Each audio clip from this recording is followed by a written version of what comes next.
First hand, May the 8th, as remembered by the participants. On May the 8th, 1945, in the Berlin district of Karlshorst, the anti-Hitler coalition realises its joint war aim, Germany's unconditional surrender. Already on the previous day, May the 7th, the German armed forces had agreed at the American and British headquarters in Reims, France, to cease their militarily completely hopeless resistance. Now, on May the 8th, at the Soviet headquarters, they confirmed their surrender. In expectation of the very last act to end the war in Europe, all the participants travelled to Karlshorst.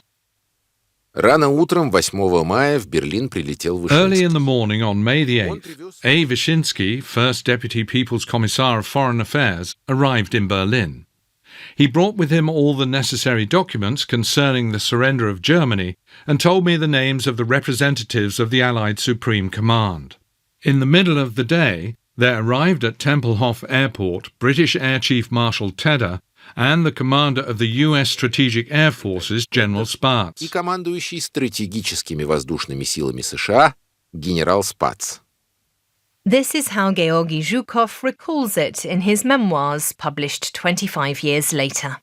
Zhukov is the Soviet Supreme Commander of the First Belorussian Front, which had taken over Berlin together with the First Ukrainian Front in the beginning of May. He's authorised by Stalin to receive, on May the 8th, the German surrender on behalf of the Soviet High Command. С аэропорта союзники прибыли в Karlshorst. Our allies set off for Karlshorst from the airport. General Field Marshal Keitel, Admiral of the Fleet von Friedeburg, and Air Force Colonel General Stumpf also arrived at Tempelhof, coming from Flensburg. They had been authorized by Reich Chancellor Dönitz to sign the unconditional surrender. Подписать акт безоговорочной капитуляции Германии. The Supreme Command of the American-British troops is represented by the Air Chief Marshal of the British Air Force, Arthur Tedder. He is the deputy of American General Dwight Eisenhower, who remained at his headquarters in Reims.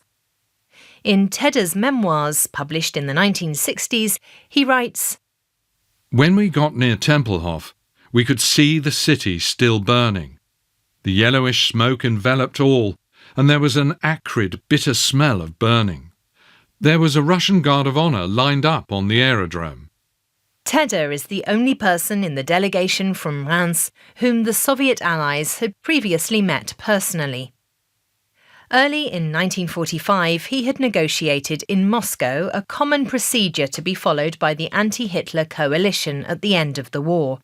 In his memoirs, Tedder consistently uses the adjective Russian instead of Soviet, which was customary at the time. Tedder is accompanied by the American captain Harry C. Butcher, a close associate of Eisenhower. Butcher notes everything very carefully for his general and published his memoirs shortly after the end of the war. The band played God Save the King, the Star-Spangled Banner, and the Russian national anthem. And all of us stood at attention and saluted. With formalities over, we were assigned to waiting cars for the drive to Zhukov's headquarters in a German Army Engineering College at Karlshorst, a suburb on the northeastern side of the city. Most of the cars had been confiscated from the Germans, with their identification tags written in Russian numerals. There were about 30 cars. Much of our route was under an elevated railway. About every 6 blocks we passed through a roadblock. I had heard about these. The Germans placed 2 streetcars side by side and filled rubble from bombed buildings in between them and the buildings on either side. The Russians had merely dragged away enough debris for a car barely to squeeze through. Dust was thick. There were no other cars on the street and no streetcars were running. Neither were any German citizens allowed on our route, they having been warned to keep clear. On either side were houses showing all manner of destruction, some from fire, others from direct hits. There were few windows intact. When we arrived, nobody seemed to know or to care anything about us. I waited for about 5 minutes and then got hold of a man who looked as if he had some sort of authority and told him I wished to be taken to see General Zhukov at once. He demurred and said the general was very busy, to which I replied I was equally busy and wished to see the general at once. A little quiet insistence was necessary before I obtained entry to the general's office. Zhukov was very apologetic that I had been kept waiting. This is how Tedder recalls the arrival of the American-British delegation in Karlshorst. 1 or 2 hours after Tedder, the commander-in-chief of French forces in Germany arrives in Karlshorst. Only in the beginning of May 1945 was France admitted to the group of victorious powers. Already in Reims, a French general had represented France at the surrender made to the American-British Supreme Command. At Soviet headquarters in Karlshorst, this role is assumed by General de Lattre de Tassigny, who, however, arrives late to join the already assembled generals. In his memoirs, published in 1949, he writes about his arrival in Karlshorst. Zhukov est assis sur une estrade, un conseiller soviétique à ses côtés. Autour de 2 tables perpendiculaires. Zhukov is sitting at a podium with a Soviet advisor next to him. Sparts, Tedder and another British man are sitting at 2 tables placed at right angles to his. Air Chief Marshal Tedder rises spontaneously to greet me. I sit down next to him and immediately join the discussion, which is already coming to an end. Afterwards, Sparts and the others leave the room while I remain with Tedder. Zhukov comes over to me after giving a last glance at the documents spread out in front of him. The contact is very cordial. Lui s'avance vers moi. Le contact est très cordial. After the welcoming, de Lattre makes use of a short break to examine the hall in which the surrender is to take place. Le mieux que nous ayons à faire maintenant est d'aller repérer les lieux où se déroulera la cérémonie. Tout semble en place. Meanwhile, we are able to see the hall where the ceremony is to take place. Everything seems to be well prepared. The only decoration consists of 3 flags hanging at the end of the hall: the red flag, the Union Jack and the Stars and Stripes. The French colours are not on display anywhere. I immediately declare that France has to be represented on this historic occasion by its flag, positioned equally with those of its allies. Since a French flag is unavailable, the Russians decide to produce one, using a piece of red cloth from a former Nazi pavilion, a white piece of canvas, and a strip from a mechanic's coverall. When a car brings the flag that has been sewn together, we find ourselves looking at a beautiful Dutch flag. So it has to be made once again from the beginning, but now the blue cloth is too short and doesn't extend around the pole. Everyone makes a big effort, and at 8 p.m. our national colours are finally hanging together between those of Great Britain and the USA above the Soviet flag. Une toile blanche et un morceau de serge bleu découpé dans une combinaison de mécanicien. While the representatives of the victorious powers get acquainted, the German delegation waits in another building. Their Soviet guards observe them closely and report about it to their superior, Zhukov. Генерал-фельдмаршал Кейтель и его спутники в это время находились в другом At that здании. time, General Field Marshal Keitel and his companions were in a different building. According to our officers, Keitel and the other members of the German delegation were very nervous. Turning to the people surrounding him, Keitel said, "When we were driving through the streets of Berlin, I was terrified by the extent of destruction." One of our officers replied, "Mr. Field Marshal, were you not terrified when, on your orders, thousands of Soviet towns and villages were wiped off the face of the earth, and millions of our people, including many thousands of children, were buried under their ruins?" Keitel grew pale and shrugged his shoulders nervously, but said nothing. Кейтель побледнел, нервно пожал плечами и ничего не ответил. The victorious powers need the afternoon of May the 8th to come to necessary agreements. In Reims, only an English version of the surrender document has been drawn up. It now has to be translated into Russian. The opportunity is used to improve some of the formulations. A major obstacle is deciding who is to sign the act of surrender in what capacity, and how France is to be included in the signing. Harry Butcher describes the atmosphere in the negotiation room. We stood around on one foot and the other, and everyone was growing tired and weary. Tedder was philosophically sweating out the situation, filling, refilling, and puffing his pipe. The drafters, who were working on the redraft of the ceremonial surrender terms, had gotten General Ike's secretary, Warrant Officer Nana Ray, to help them, she having thoughtfully brought a typewriter. Russian photographers bobbed up from everywhere, all the rank in our party being photographed from every possible angle. Que de complications. Pour moi, je n'ai qu'une position, et je m'y tiens comme un roc. J'ai reçu l'ordre... What complications? For me, there is only one position, which I adamantly stand by.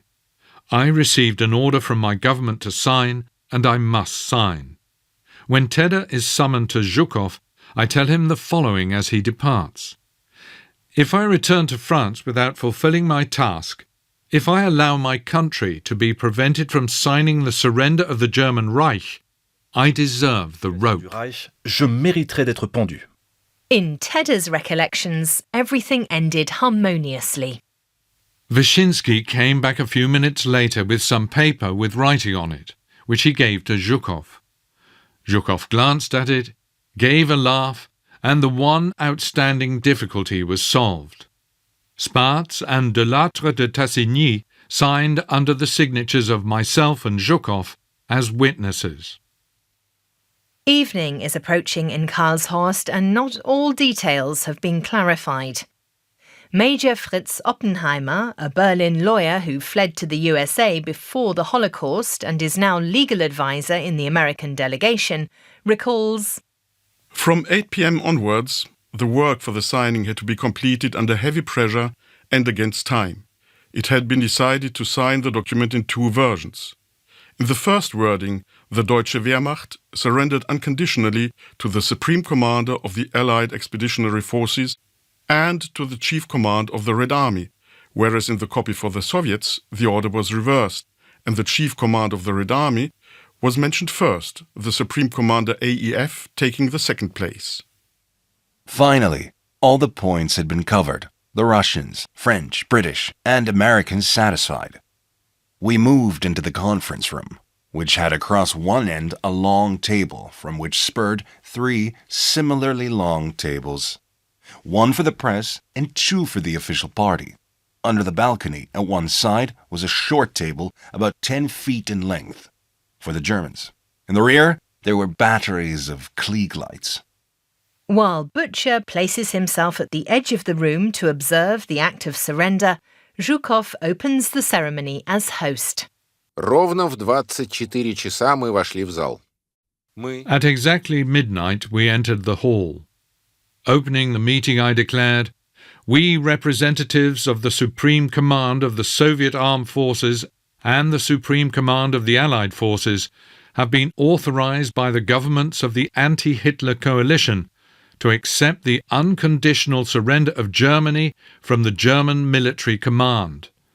Bring in the representatives of the German High Command."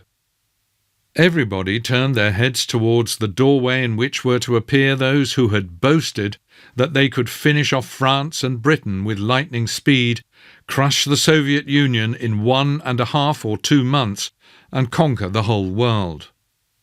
The first to enter, slowly and feigning composure, was Keitel, Hitler's closest military associate.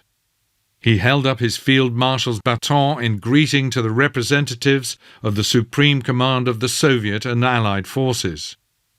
He was followed by Stumpf, whose eyes were full of impotent rage. With him entered Friedeburg, who looked prematurely old. Одновременно вошел адмирал флота фон Фридебург, казавшийся преждевременно состарившимся.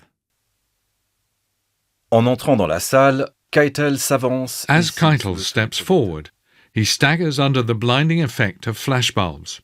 He draws himself up erect in his best uniform, which bears 2 glistening Iron Cross medals, and clicks his heels together in a formidable Prussian way. He slowly looks around to the right and left until his glance rests on the French national flag. Then he sees me. "Ah," he mumbles, "the French are here too. That, on top of everything else." Puis il m'aperçoit. Ah, grommelle-t-il. Il y a aussi des Français. Il ne manquait plus que cela. Я обратился к немецкой делегации. I address the German delegation. "Do you have with you the instrument of unconditional surrender? Have you studied it and are you authorized to sign this document?" "Yes, we have studied it and are ready to sign," Keitel said in a muffled voice. Before us was no longer the arrogant Keitel who accepted the surrender from defeated France. Although he tried to maintain some kind of pose, he now had a beaten look. Rising, I said, "I ask the German delegation to come over to this table. Here you will sign the instrument of Germany's unconditional surrender." Keitel quickly rose, shooting a malign glance at us. Then he lowered his gaze, slowly picked up his field marshal's baton from the table, and walked unsteadily to our table. His monocle dropped and dangled by its cord. His face was covered with red blotches. Stumpf, von Friedeburg, and the German officers accompanying them followed Keitel to our table.